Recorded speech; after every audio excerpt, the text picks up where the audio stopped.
Hi అండి. అందరూ ఎలా ఉన్నారు? అందరూ బాగున్నారా? మేము కూడా చాలా బాగున్నాము. మీరు ఇంకా బాగున్నారని అయితే అనుకుంటున్నాను.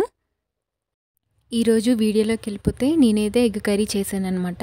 ఇంకా మీలో ఎంతమంది పిల్లలకి కానీ హస్బెండ్స్కి కానీ బట్టలన్నీ తీసేసి ముందే రెడీగా పెట్టేస్తారు వాళ్ళు స్నానానికి వెళ్ళినప్పుడు నాకు కామెంట్ సెక్షన్లో మెన్షన్ చేయండి. ఇంట్లో కూరగాయలు కానీ ఏమీ లేనప్పుడు మనకి ఎగ్స్ ఉంటే ఒక ఆయుధంలాగా ఎగ్స్ అయితే పనిచేస్తుంది. బ్రేక్ఫాస్ట్‌కి కానీ, లంచ్‌కి కానీ ఎగ్ అయితే చాలా బాగా యూజ్ అవుతుంది అనుకుంటా మార్నింగ్ సెక్షన్‌లో. ఎవ్రీడే నేనైతే ఎగ్ అయితే బాయిల్ చేస్తాను. కానీ ఆ క్లిప్స్ ఎగ్ కూడా ఏం తీస్తామనేసి నేనైతే ఆ క్లిప్స్ అయితే తీయట్లేదనమాట. మీలో ఎవరైనా సరే ఆ క్లిప్స్ కూడా యాడ్ చేయమంటే డెఫినెట్‌గా యాడ్ చేస్తాను. నాకైతే గుర్తొస్తుంది. కోడి ముందా గుడ్డు ముందా అంటారు కదా! అది ఎంతవరకు నిజమో నాకైతే తెలీదు. జోక్‌గా అంటారో సీరియస్‌గా అంటారో తెలీదు. ఇంకా డైలీ ఇలానే ఉంటుంది నా రొటీన్ అయితే. సో మీకు కూడా చూడడానికి బోర్ కొడుతుంది అనుకుంటున్నాను. నేనైతే ఒకటైతే అనుకున్నాను. సో అది మీతో షేర్ చేసుకుంటాను. నేనేమనుకున్నాను అంటే ఒక 30 డేస్ టార్గెట్ అని పెట్టేసి హెయిర్ కేర్ అండ్ ఇంకా స్కిన్ కేర్ అనేది చూద్దాం అనుకుంటున్నాను. ఇదైతే చాలామందికి యూజ్ అవుతుంది కదా!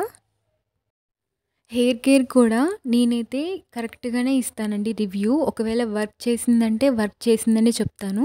సో అన్నెసెసరీగా అయితే నేను వీడియోస్ అయితే అప్లోడ్ చేయను. ఫస్ట్ నేను యూజ్ చేసిన తర్వాత నేను మీ అందరికైతే షేర్ చేయడం అనేది జరుగుతుంది. ఇంకా సమ్మర్ కూడా వచ్చేసింది కదా! మనం ఏ డ్రింక్స్ తీసుకుంటే డీహైడ్రేట్ అనేది అవ్వకుండా ఉంటాము. అలాంటి వీడియోస్ కూడా చేద్దామని అనుకుంటున్నాను. షార్ట్స్‌లో కూడా అప్లోడ్ చేస్తాను. ఆల్రెడీ ఈరోజు నుంచి అయితే స్టార్ట్ చేశాను. షార్ట్స్‌లో అప్లోడ్ చేశాననమాట.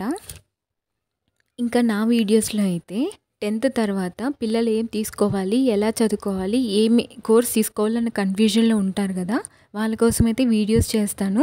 ఇంటర్మీడియేట్ వాళ్ళ కోసం కూడా చేస్తాను.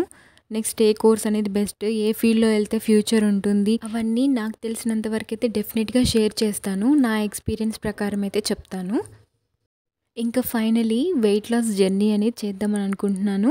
ఇది చాలా మందికైతే యూజ్ అవుతుంది. ఇప్పుడు ప్రెజెంట్ ఉన్న ఉమెన్స్‌కి అయితే చాలా మందికి యూజ్ అవుతుంది. పీసీఓడీ అండ్ పీసీఓఎస్ అనే వాటి గురించి ఎంతమంది బాధపడుతున్నారో వాటి అందరి గురించి నేనైతే చెప్తాను. సో చాలా యూజ్ అవుతుంది. స్కిప్ చేయకుండా నెక్స్ట్ వీడియోస్ నుంచి అయితే ఖచ్చితంగా చూడండి. ఫైనలీ నా కర్రీ కూడా అయిపోయింది. నేను కర్రీ చేసుకుంటూ అన్నం కూడా ఎక్కిచ్చేసాను కదా! నాకున్న కొంచెం టైంలో నేనైతే టీవీకి కూడా కొంచెం టైం అనేది కేటాయిస్తాను. ఎందుకంటే యూట్యూబ్ చూస్తాను ఆర్ ఎల్స్ సీరియల్స్ కానీ ఇంకేమైనా ప్రోగ్రామ్స్ కానీ ఖచ్చితంగా చూస్తాను. ఫైనల్లీ నా ఎగ్ కర్రీ అయితే అయిపోయింది. ఇంకా రైస్ కూడా అయిపోయింది కాబట్టి ఇంకా నేను రైస్ అయితే పెట్టేసుకున్నాను. పెట్టేసుకొని టీవీ అయితే ఆన్ చేశాను ఎప్పటినుండో. ఇంకా అది చూస్తూ నా ఫుడ్ అయితే ఫైనల్లీ అయితే ఎంజాయ్ చేశాను. చాలా బాగుంది కర్రీ అయితే. ఆ ఎగ్ పెట్టుకొని తింటుంటే చాలా యమ్మీగా ఉంది. కొంచెం పుల్ల పుల్లగా ఉంది. టమాటో వేసాను కదా! ఒకసారి అయితే ట్రై చేయండి. ఇంకా నేనైతే సీరియల్ చూసి ఎంజాయ్ చేశాను. ఇంకా మా పనాంటీ వచ్చేసి గిన్నెలు కూడా కడిగేశారు. ఇంకా ఈవినింగ్ అయిపోయింది ఈ లోపల వర్క్ చేసుకునేసరికి. టీ కూడా తాగాను చిన్నగా వెదర్ ఎంజాయ్ చేస్తూ. కానీ ఎండ మాత్రం చాలా బాగా వస్తుంది. ఇంకా ఈవినింగ్ మా హస్బెండ్ వచ్చేసారు. మార్నింగ్ మళ్ళీ ఆయన కోసం బట్టలు తీసేసి ఆయన ఫ్రెష్ అయిపోతుంటే మార్నింగ్ బ్రేక్ఫాస్ట్ కోసం అయితే కిచడీ అనేది చేశాను. చాలా బాగుంది. ఆల్టర్నేటివ్గా నేను టీ కూడా పెట్టేశాను అనమాట. టిఫిన్ చేస్తున్నప్పుడే కుక్కర్లో పెట్టేసా కదా! సో ఫైనలీ నా డే అయితే ఇలా గడిచింది మార్నింగ్ వరకు. సో నెక్స్ట్ వీడియోస్ నుంచి నేను ఇందాక చెప్పిన వీడియోస్ ప్రకారం ఖచ్చితంగా అయితే చేస్తాను. థ్యాంక్ యూ సో మచ్ నా వీడియోస్ ఇప్పటిదాకా చూస్తూ సపోర్ట్ చేస్తున్నందుకు. ప్రతి ఒక్కరికి పేరు పేరునైతే థ్యాంక్స్ చెప్తున్నాను. ఇంకా మీదట కూడా నా వీడియోస్కి ఇలాగే సపోర్ట్ చేస్తారని అనుకుంటున్నాను. Thank you so much. ఆయన టిఫిన్ తినేసే వెళ్ళిపోయారు కదా! ఇంకా నా కోసం అయితే కిచిడి పెట్టుకున్నాను. చాలా బాగుంది టేస్ట్ అయితే. ఈ రెసిపీ కూడా నేను షార్ట్స్‌లో అప్లోడ్ చేశాను. నా స్టైల్‌లో చేశాను.